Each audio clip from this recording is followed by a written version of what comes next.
요한일서 3장 2절 말씀입니다. 신약성경 요한일서 3장 2절 말씀입니다.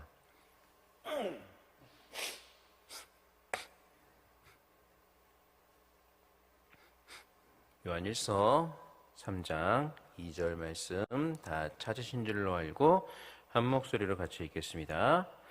사랑하는 자들아, 우리가 지금은 하나님의 자녀라. 장래에 어떻게 될지는 아직 나타나지 아니하였으나 그가 나타나시면 우리가 그와 같이 될 줄을 아는 것은 그의 참모습 그대로 볼 것이기 때문이니. 아멘.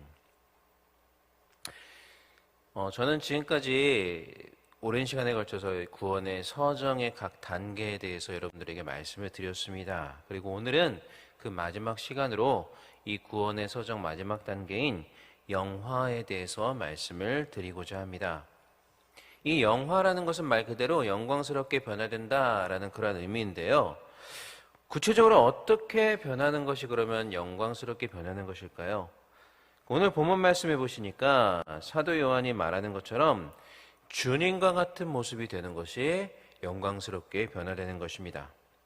그러니까 주님이 재림하실 때 우리 믿는 자들도 주님처럼 부활하게 될 것이고, 우리가 부활하게 될 때 우리의 모습은 주님과 같은 모습이 된다는 것이죠. 오늘 말씀 다시 한번 읽어보겠습니다. 자, 시작. 사랑하는 자들아, 우리가 지금은 하나님의 자녀라. 장래에 어떻게 될지는 아직 나타나지 아니하였으나 그가 나타나시면 우리가 그와 같을 줄을 아는 것은 그의 참모습 그대로 볼 것이기 때문이니. 우리가 그와 같을 줄을 안다. 주님과 같은 모습으로 영화롭게 된다는 것입니다. 자, 그런데 우리가 이렇게 될 것임에 대해서는 이 사도 요한뿐만 아니라 바울 역시 고린도전서에서 말한 바가 있는데요. 고린도전서 15장 20절 말씀을 제가 한번 읽어보겠습니다. 그러나 이제 그리스도께서 죽은 자 가운데서 다시 살아나사 잠자는 자들의 첫 열매가 되셨도다. 아멘.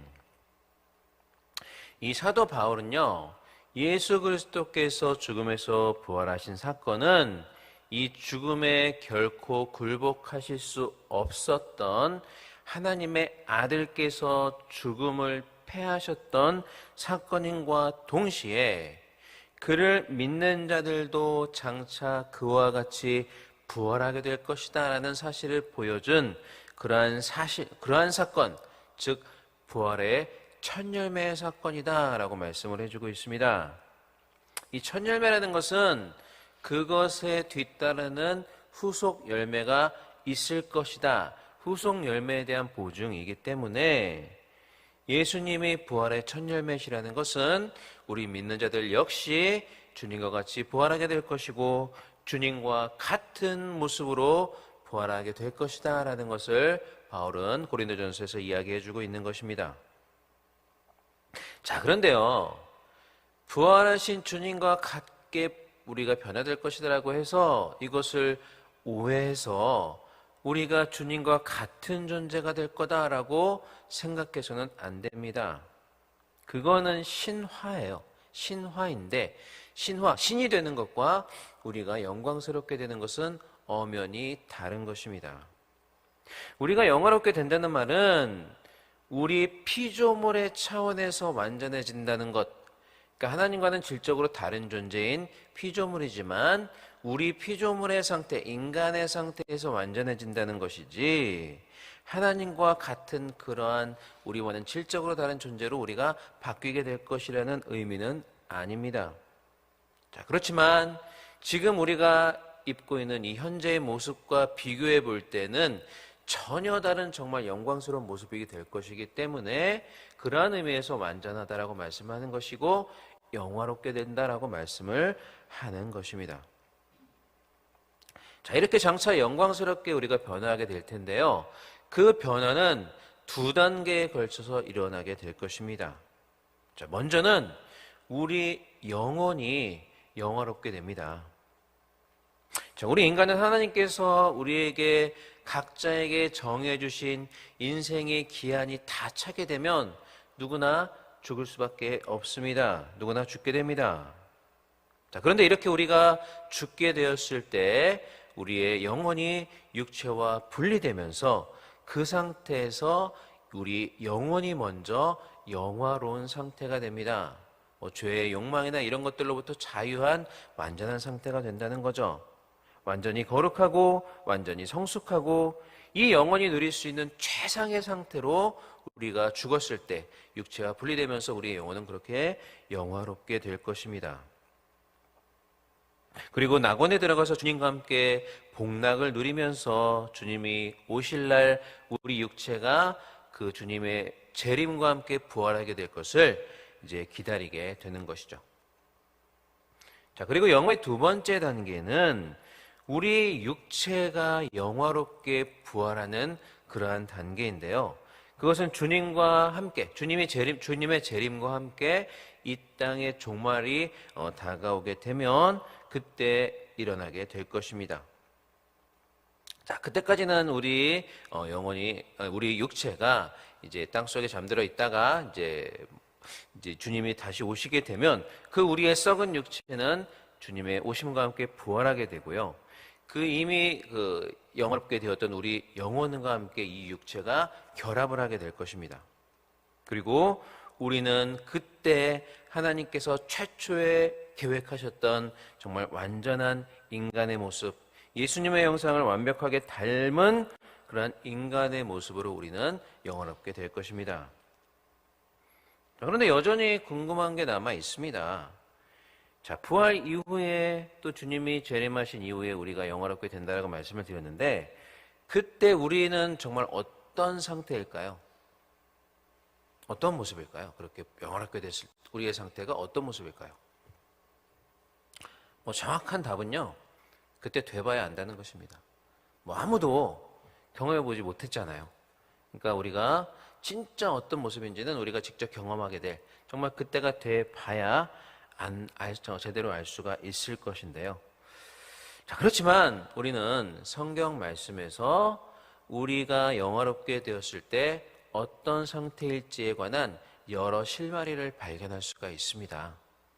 그리고 그 상태에 대해서 우리가 아는 것은 장차 우리가 얻게 될 영화로운 상태에 대한 소망을 불러일으키고 하늘나라에 대한 우리의 본향에 대한 소망을 더욱더 불러 사모할 수 있도록 그렇게 만들어 줄 것이기 때문에 이러한 것들에 대해서 아는 것은 분명히 우리 신앙에 유익이 될 것입니다.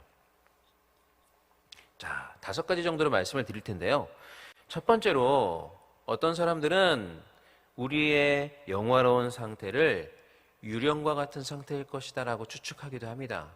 즉 육체가 없이 영혼만 있는 어떤 그러한 상태일 것이다 라고 말하는 것이죠. 자, 그렇지만 성경 말씀은 우리가 영화롭게 되었을 때 그 최종적인 상태에 대해서 이렇게 유령과 같은 상태일 것이다 라고 말하지 않습니다. 이 영화로운 상태에서 우리는 여전히 우리 이 육체의 이 물질성, 영혼뿐만 아니라 우리 육체의 물질성을 가지고 있게 될 것입니다. 육체가 부활해서 영혼이 이 육체와 결합해서 이 육체의 물질성이 그대로 우리가 가지고 있게 될 것이라는 거죠. 그러니까 주님의 부활을 의심했던 도마가 예수님의 못자국을 만져보고 옆구리에 손을 넣어봤다라고 말하는 것처럼 예수님께서 만약에 영적인 상태이셨다면 도마가 그렇게 만질 수가 없었을 텐데 도마는 그렇게 분명히 예수님의 상태를 만졌다라고 이야기하기 때문에 우리도 그와 같은 상태, 여전히 육체의 물질성을 가진 상태로 영원하게 될 것입니다. 자, 그러나 그때 우리가 가지게 될 이 육체는요, 지금 우리의 육체와는 완전히 다른 육체일 것입니다. 그러니까 이 세상에서 경험하는 불완전하고 죄로 오염된, 그래서 늙고 다치고 병들고 부패하고 죄를 짓는 본성을 가진 그러한 육체가 아니라 완전한 육체, 하늘에 속한 육체, 결코 썩거나 부패하지 않는 그러한 육체로 우리는 결합을 해서 그러한 영원한 상태가 될 것입니다. 그래서 이 영원한 육체 상태에 대해서 바울은 고린도전서 15장에서 이렇게 표현하고 있습니다. 고린도전서 15장 42절로 44절 말씀인데요. 제가 한번 읽어보겠습니다. 죽은 자의 부활도 그와 같으니 썩을 것으로 심고 썩지 아니할 것으로 다시 살아나며 욕되는 것으로 심고 영광스러운 것으로 다시 살아나며 약한 것으로 심고 강한 것으로 다시 살아나며 육의 몸으로 심고 신령한 몸으로 다시 살아나니 육의 몸이 있은즉 또 영의 몸이 있느니라. 자, 방금 읽었던 말씀처럼 부활 이전에 우리는 썩을 육체를 가진 몸이었습니다. 근데 그것을 심는다고 말씀했어요. 그러니까 죽는단 말이죠. 이 썩을 몸으로 심어서 썩지 아니할 것으로 난다.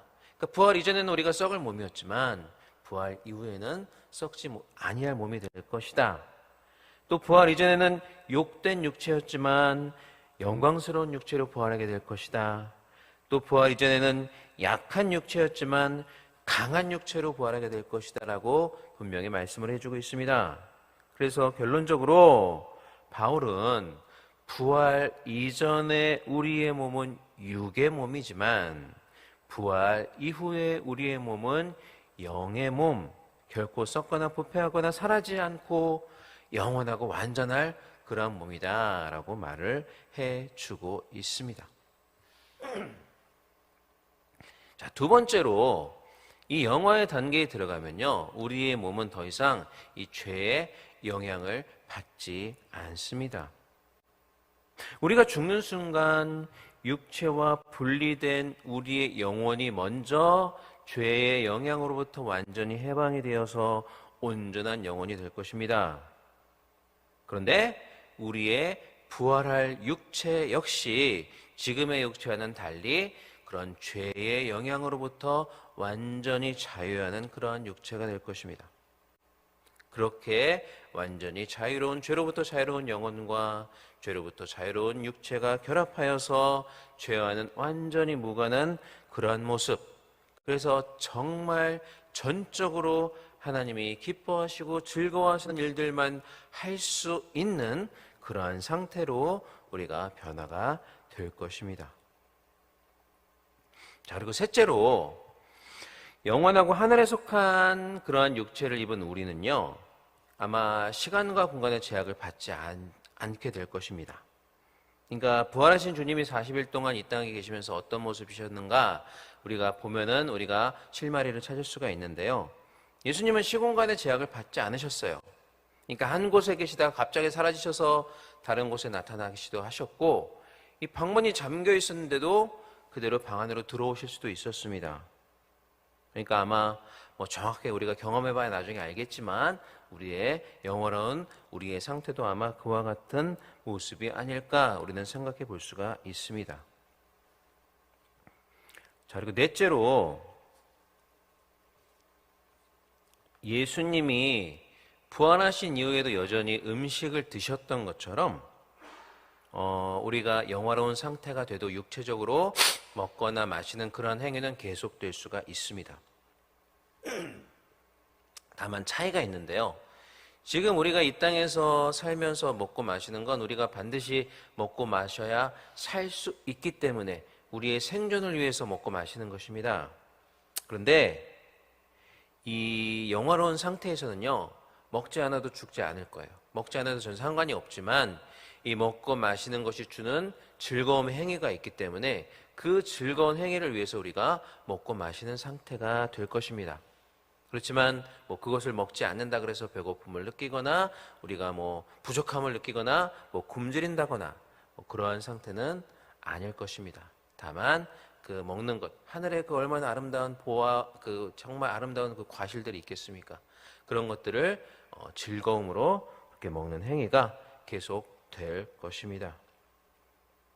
다이어트의 고통에서 해방되실 수가 있습니다. 한국에 가시면요. 자, 마지막으로 우리가 부활을 거쳐서 영원한 새하늘과 새 땅에 들어가게 되면 우리는 그곳에서 영원히 충만하고 풍성한 삶을 살게 될 것입니다. 그 삶이 어떤 삶이냐에 대해서 요한계시록 22장 3절로 5절이 이렇게 말씀을 하고 있습니다.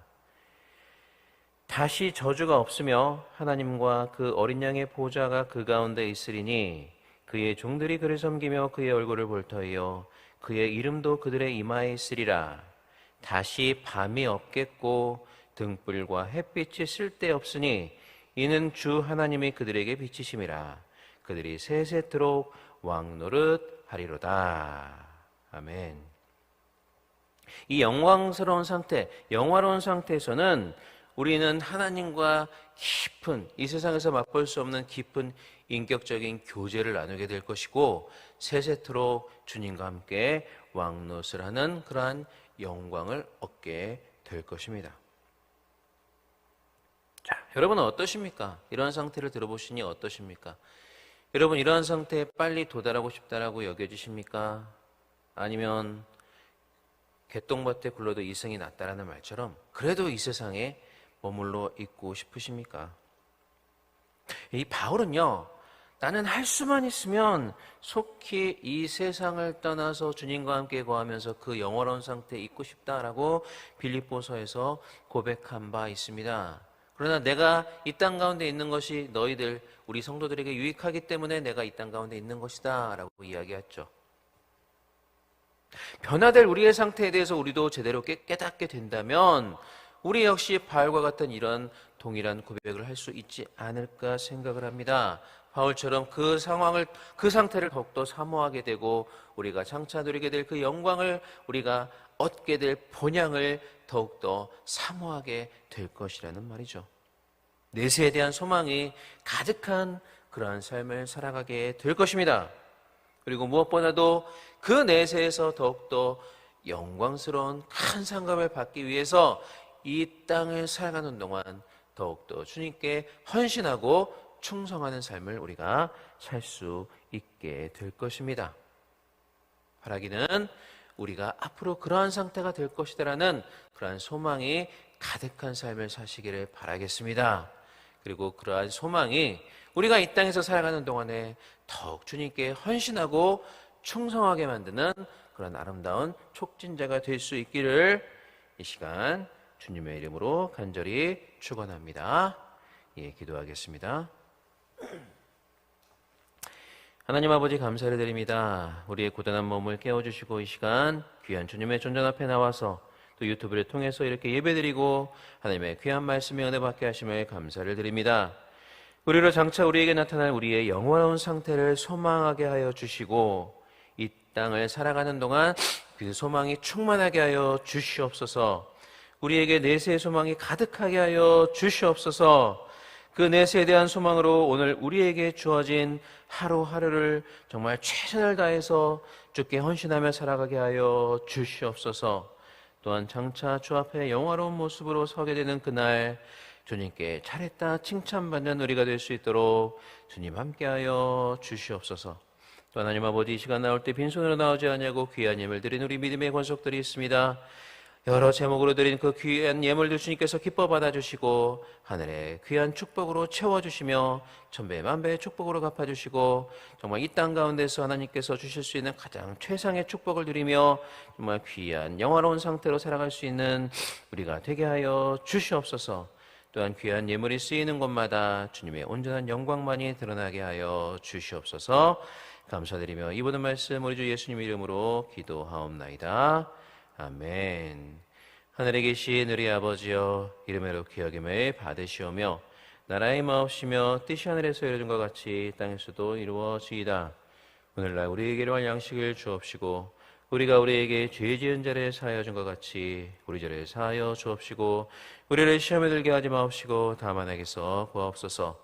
대개 나라와 권세와 영광이 아버지께 영원히 있사옵나이다. 아멘. 자, 이 시간 우리 다 같이 기도하겠습니다. 먼저 이 시간 다 같이 합심으로 우리 교회와 담임 목사님을 위해서 기도해 주시기를 바랍니다. 특별히 오늘 예배 가운데 능력의 말씀을 선포하실 수 있도록 성령께서 우리 담임 목사님 능력의 장중에 붙들어 달라고 기도해 주시길 바라고요. 각처에서 드려지는 모든 예배들이 하나님께서 기뻐 받으시는 신령과 진정의 아름다운 향기로운 제물이 될 수 있도록 그런 산 예배가 될 수 있도록 위해서 기도해 주시기를 바랍니다. 또 여러분의 각자의 기도 제목 특별히 약속의 말씀과 5가지 기도 제목을 놓고 기도하시고 오늘 우리에게 주신 말씀을 붙잡고 간절히 기도하다 돌아가시겠습니다. 이 시간 다 같이 기도하겠습니다. 사랑과 은혜가 많으신 우리 하나님 아버지, 은혜와 사랑을 진심으로 감사를 드립니다. 하나님 아버지, 이 시간 우리를 불러주시고 새벽 제단을 쌓으면서 하나님 앞에 이렇게 예배드리고 먼저 하루의 첫 시간을 이렇게 주님 앞에 온전히 돌려드릴 수 있도록 하나님께서 우리를 인도하여 주심을 감사를 드립니다. 하나님 아버지, 이 시간 말씀을 통하여서 또 우리가 합심하여 같이 기도할 수 있는 은혜를 허락하심을 감사를 드립니다. 우리가 하나님 목사님을 위해서 기도하며 오늘 드려지는 모든 예배들을 위해서 이 처소에서 드려지는 모든 예배를 위해서 기도할 때에 하나님 아버지, 모든 예배들을 기뻐 받아주시고 특별히 여러 차례 귀한 말씀을 선포하신 우리 담임 목사님을 주님께서 붙잡아 주셔서 능력의 말씀, 귀한 약속의 말씀들이 선포될 수 있도록 그렇게 우리 담임 목사님을 붙잡아 주시고 강건함으로 함께하여 주시옵소서. 주님 역사하여 주시옵소서.